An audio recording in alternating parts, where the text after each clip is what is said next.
தலைமை தாங்குகின்ற சபாநாயகர் அவர்களே, இந்த சமூக ஊடகங்களூடாக பரப்பப்படுகின்ற அவதூறான செய்திகளினால் எங்களது நேர்மையாக செயற்படுகின்ற எங்களது தேசிய மக்கள் சக்தியின் பாராளுமன்ற உறுப்பினர்கள், அமைச்சர்கள் போன்றோருக்கு ஒரு இழிநிலை ஏற்படுவது காணக்கூடியதாக இருக்கின்றது.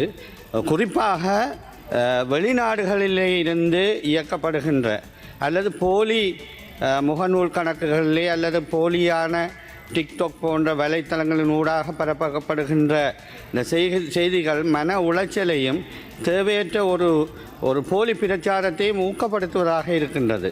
எனவே இவற்றுக்கு விரைவாக நடவடிக்கை எடுக்கக்கூடிய மார்க்கங்கள் ஏதும் உண்டா? அதாவது இந்த முகநூல் கணக்குகளுக்கு எதிராக அல்லது இந்த டிக்டாக் தளங்களுக்கு எதிராக விரைவாக செயற்பட வேண்டிய தேவை இருக்கின்றது. நாங்கள் இதை போலீஸில் முறைப்பாடு செய்திருந்த போதும் அதன் முடிவுகள் விரைவாக எங்களுக்கு கிடைக்கப்பெறுவதில்லை. கடந்த வாரம் கூட எங்களுடைய பிரதி அமைச்சர் ஒருவர், எங்களுடைய வன்னி மாவட்டத்தைச் சேர்ந்த பிரதி அமைச்சர் தொடர்பாக போலியான முகநூல் செய்திகள் பரப்பப்பட்டிருந்தன அந்த தினகரன் என்ற ஒரு வெப்சைட்டின் ஊடாக. இது மிகவும் ஒரு வேதனை அளிக்கக்கூடிய விடயம். அவர் போலீஸில் முறைப்பாடு செய்திருந்தால், இருப்பினும் இன்னும் அதற்கான தீர்வு கிடைக்கவில்லை. எனவே இது தொடர்பாக நாங்கள் ஏதும் சட்டம் மூலமோ ஏதோ ஒரு விடயத்தை கொண்டு வந்து விரைவாக இதுக்கு ஒரு முற்றுப்புள்ளி வைக்க வேண்டிய தேவை இருக்கின்றது. இது தொடர்பாக நான் கௌரவ அமைச்சரிடம் கேட்கின்றேன்.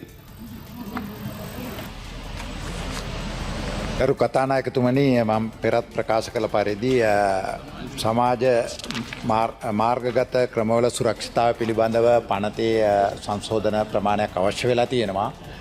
මේ සමාජ මාධ්‍ය හරහා යම් අයට වෛරී ප්‍රකාශ නිකුත් කිරීම සහ අපහාස කිරීම දිගින් දිගටම සිද්ධ වෙනවා.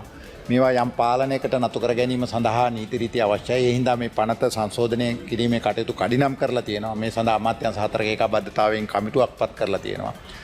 දැනට තියෙන නීති රීති ඔස්සේ තමයි විමර්ශන සිද්ධ කරන්නේ. ගරු මන්ත්‍රීතුමනි, ඔබතුමා ඉදිරිපත් කරපු නිශ්චිත කාරණය සම්බන්ධයෙන් මට තොරතුරු ලබා දුන්නොත් ඒ පිළිබඳව තවදුරටත් හොයා බලා ඔබට පිළිතුරක් ලබා දීමට හැකියාව තියෙනවා. බොහොම ස්තුතියි. மேலதிக செய்திகளுக்காக எமது யூடியூப் தளத்தை சப்ஸ்கிரைப் செய்யுங்கள்.